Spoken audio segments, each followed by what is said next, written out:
Hello friends, আসসালামু আলাইকুম। আমি জসীমউদ্দিন খন্দকার, যে কাপড়ি টেকনোলজি চ্যানেলের পক্ষ থেকে আপনাদেরকে জানাচ্ছি ওয়েলকাম। আজকের ভিডিওতে আপনাদের সাথে শেয়ার করব how to add or insert blank page in Google Docs and Microsoft Word. অর্থাৎ এখানে কীভাবে আমরা গুগল ডক্স এবং মাইক্রোসফট ওয়ার্ডের উপরে একটা ব্ল্যাঙ্ক পেজ আমরা অ্যাড করতে পারি বা ইনসার্ট করতে পারি। আজকে আমরা সেই বিষয়টা দেখব।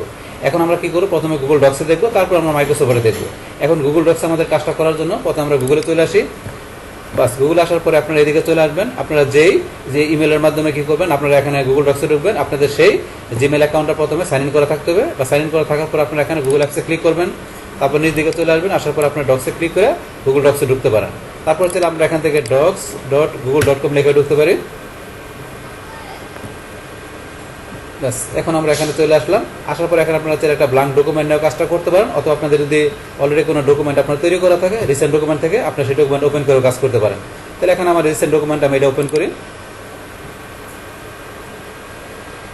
ব্যাস, আমার রিসেন্ট ডকুমেন্টটা আমি এখন ওপেন করার পরে এখন আমার এই ডকুমেন্টটা আমার এই যে এখানে কী করা আছে, আমার এই পেজের মধ্যে, পাশাপাশি নিচের পেজের মধ্যে আমার ডকুমেন্টটা এখানে কী করা আছে, তৈরি করা আছে।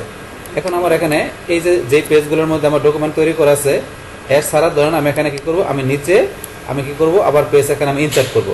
অত আপনি যদি চান কী করার জন্য, এখানে আপনার ধরুন এই পুরো ডকুমেন্টটাকে আপনি এখানে কী করবেন, এখান থেকে ধরুন আপনার এই অংশটুকু, ধরুন আমি এখান থেকে এই অংশটুকু আমি কী করবো, এখন আমি পরবর্তী পেজে নিয়ে যাব। তাহলে এখানে ধরুন আমি এই যে এখান থেকে আমি কী করবো, এখন ইনসার্ট করে এই বাংলাদেশ, এখান থেকে আমি পরের অংশটুকু আমি পরবর্তী পেজে নিয়ে যাব। সেই জন্য আমরা কী করতে পারি, আমরা এই যে ইনসার্টে ক্লিক করবো, করার পর এখান থেকে এই যে ব্রেক অপশন আসার পরে আগে লেখা আছে পেজ ব্রেক, আমরা পেজ ব্রেক দিলাম। বাস, দেওয়ার পরে ধরুন আমার কিন্তু এখন এই যে পরের অংশটুকু, এই যে দুইটা প্যারাগ্রাফের পরে আমার পরের অংশটুকু এর পরবর্তী পেজ চলে আসলো। আসার পরে এখন যদি মনে করেন আপনার এখান থেকে যে কী করবেন, আপনার এখান থেকে ধরুন আমি এই যে শুধু এই প্যারাটাই পেজে রাখবো, আর বাকি অংশটা আমি এর পরবর্তী পেজে নিয়ে যাবো। তা নেওয়ার জন্য এখন আমি আবার ইনসার্ট আসি। আসার পর এখানে পেজ ব্রেক ক্লিক করি। বাস, করার পর এখন থেকে শুধু এই একটা প্যারা আমার এই পেজে আছে, আর বাকি অংশটা এখন পরবর্তী পেজ চলে গেছে। এখন এই যে এইভাবে তারপরে ধরুন আমি এখন যদি চাই, এখন কী করবো, ধরুন আমি এই অংশটুকু পরবর্তী পেজে নেব। তো সেমভাবে ইনসার্টে যাবেন, যাওয়ার পর এখানে পেজ ব্রেক ক্লিক করলে এই অংশটুকু পরবর্তী পেজ চলে যাবে। এই যেভাবে ধরুন আমরা কী করতে পারি, আমাদের কোনো ডকুমেন্টকে আপনারা এইভাবে চাইলে কী করতে পারেন, আপনারা ধরুন এখন মানে কতটুকু অংশ আপনি অন্য পেজে নেবেন, সেটা এইভাবে পেজ ব্রেক করার মাধ্যমে আপনারা খুব ইজিলি নিতে পারেন। এছাড়া চাইলে ধরুন আমরা কি এখন যদি চাই যে এখন আমাদের এটার পরে কিন্তু তার কোনো লেখা নাই, এখন আমরা নতুন করে একটা কী করবো, এখানে আরেকটা আমরা পেজ আমরা অ্যাড করবো নিচে। তো সেটা করার জন্য এখন ধরুন আমরা এখানে কার্সর রাখার পরে আমরা এখন ইনসার্টে গেলাম, যার পরে আবার পেজ ব্রেকে যাই। এই ধরুন আমার এখানে আমি চলে আসছি, এখানে চলে আসছি। এখন আমি ধরুন এখানে লিখতেছি। বাস, লেখার পর আমি এখন নেক্সট আবার আরেকটা পেজ আমি অ্যাড করবো। তো সেম ইনসার্টে যে আপনারা ব্রেকে যাবেন, যার পরে পেজ ব্রেকে যাবেন, যার পরে যে নতুন একটা পেজ এখানে অ্যাড হয়ে গেল। এটার উপরে ধরুন আমার পেজটা কোনটা, এই যে লিখলাম, তারপরে যে পেজগুলো যেগুলো লেখা ছিল ওগুলো। তো এইভাবে দেখা গেছে আপনারা কী করতে পারেন, আপনাদের এই যে ডকুমেন্টটা নেবেন তার মধ্যে এইভাবে আপনারা ইচ্ছা করলে, আপনাদের যদি কোনো ডকুমেন্ট লেখা থাকে সেটা আপনি ইচ্ছা করলে কীভাবে আপনার নেক্সট পেজে লেখা করে নিতে পারেন। অথবা আপনারা যেখানে আপনাদের ব্ল্যাঙ্ক ডকুমেন্ট থাকে, সেই ডকুমেন্ট থেকে কীভাবে আপনারা দেখা গেছে নেক্সট পেজ আপনারা দেখা গেছে অ্যাড করতে পারেন। তো সেই বিষয়গুলো আমি এখানে কীভাবে করতে গুগল ডক্স থেকে সেটা আপনাদের দেখাই দিলাম। এখন ধরুন আমাদের এই সেম কাজটাই আমরা আমাদের অফলাইনে আমরা মাইক্রোসফট ওয়ার্ডে কীভাবে করতে পারি। তো সেটা করার জন্য এখন আমাদের কী করতে হবে, আমরা মাইক্রোসফট ওয়ার্ডে চলে আসি। বাস, আমরা এখানে ব্ল্যাঙ্ক ডকুমেন্ট নিলাম। বাস, নেওয়ার পরে এখন আমরা এখান থেকে আমাদের কাজটা করার জন্য এখন কী করতে হবে, এখন এখানে ধরুন আমি একটু লিখলাম, এখন তারপর আপনি এই পেজের মধ্যে আর লিখবেন না, আপনি নিচে আরেকটা পেজ দেবেন। তো সেটা ইচ্ছা করলে কিন্তু আমরা এখন এই যে কিবোর্ড থেকে এন্টার চাপ দিয়ে কিন্তু আমরা জায়গায় নিতে পারি। এন্টার চাপ দিয়ে এন্টার চাপ দিয়ে নিচে গেলে আমাদের আস্তে আস্তে নিচে পেজটা চলে আসবে, কিন্তু আমরা এইভাবে যাবো না।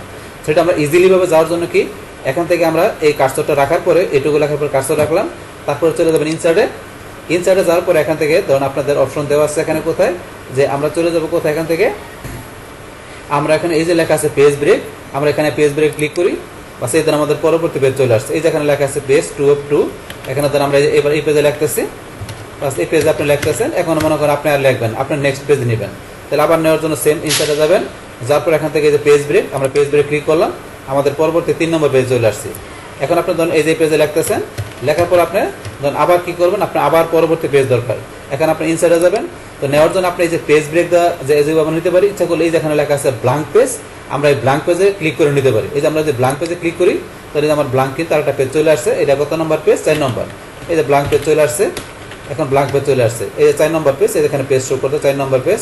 এখন ধরুন আমরা সেমভাবে আবার ইনসার্টে যে আপনি ইচ্ছা করলে পেজ ব্রেকে এখানে আপনি ক্লিক করে আপনি নিচে একটা পেজ দিতে পারেন, অথবা যে ব্ল্যাঙ্ক পেজে ক্লিক করে আপনি সেম কাজটাই করতে পারেন।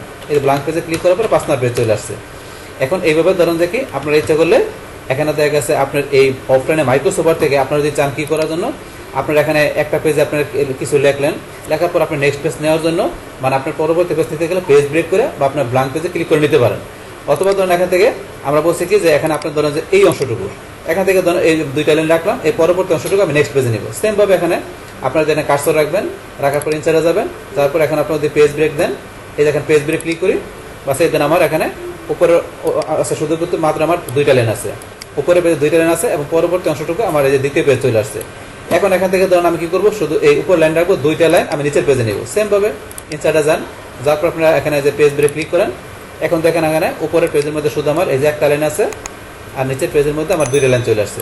তাহলে এইভাবে কি করতে পারেন, আপনাদের ডকুমেন্টের কোনো লেখাকে আপনি কীভাবে বিভিন্ন পেজে নিতে পারেন সেটা নিতে পারেন, অথবা আপনার একটা ব্ল্যাঙ্ক ডকুমেন্টে কাজ করার পরে আপনি চান যে নেক্সট আরেকটা পেজ নেওয়ার জন্য, তো সেটা কীভাবে নিতে পারেন আপনারা ইনসার্ট থেকে সেটা এখান থেকে নিতে পারেন, অথবা বলছে ব্ল্যাঙ্ক পেজ দিয়ে নিতে পারেন, দুইভাবে নিতে পারেন। আচ্ছা যাই হোক, এখন তাহলে আপনাদের আমি দেখাই দিলাম কীভাবে অফলাইনে আমাদের মাইক্রোসফট থেকে আমরা দেখা গেছে একটা পেজ নেওয়ার পরে সেটা আমরা কাজ করার পর নেক্সট পেজ বা আমরা দেখা গেছে নতুন পেজ অ্যাড করতে পারি সেটা দেখলাম। পাশাপাশি আমরা গুগল ডক্স থেকে কীভাবে আমাদের সেম কাজটা করতে পারি সেটা আমরা দেখলাম। তাহলে এই আমাদের এখনকার যে টোটাল বিষয়টা মূলত আমাদের আজকের ভিডিওর। ডিয়ার ফ্রেন্ডস, আমার আজকের এই how to add or insert a blank page on Google Docs and Microsoft Word, এই ভিডিও যদি আপনাদের কাছে ভালো লেগে থাকে কিংবা এই ভিডিও থেকে আপনারা কিছু শিখে থাকেন, উপকৃত হয়ে থাকেন, তাহলে আমার এই জেকে আপডেট টেকনোলজি চ্যানেলটি আপনারা সাবস্ক্রাইব করবেন, লাইক করবেন, কমেন্ট করবেন এবং সবার সাথে শেয়ার করবেন। Thanks everybody.